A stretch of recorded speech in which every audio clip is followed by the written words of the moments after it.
If you want to enable or disable dark mode in the Opera browser, you're in the right place. In this quick tutorial, I'll show you exactly how to switch Opera between light mode and dark mode in just a few clicks. This is perfect if you want a more comfortable browsing experience, reduce eye strain, or simply change the look of your browser to match your preference. Before we begin, if this video helps you out, please take a second to hit the like button and subscribe for more simple tech tutorials just like this one. It really helps the channel grow and it means a lot.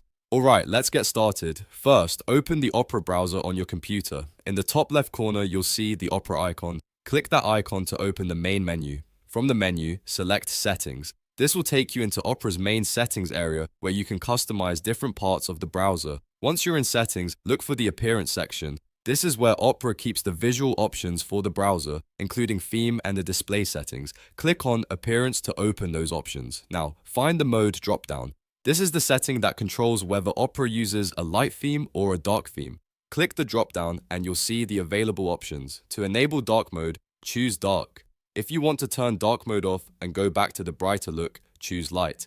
As soon as you select your preferred mode, Opera should apply the change right away. You can now see the browser switch to your chosen appearance. If you selected dark mode, the interface should feel easier on the eyes, especially in low light environments. If you selected lighter mode, the browser will return to its standard bright look. And that's all there is to it. You've now learned how to enable or disable dark mode in Opera browser in just a few simple steps. It only takes a moment, and now you can quickly customize Opera whenever you want. If this tutorial helped, make sure to like the video, subscribe to the channel, and leave a comment if you want more Opera tips and browser how-to guides. Thanks for watching, and I'll see you in the next one.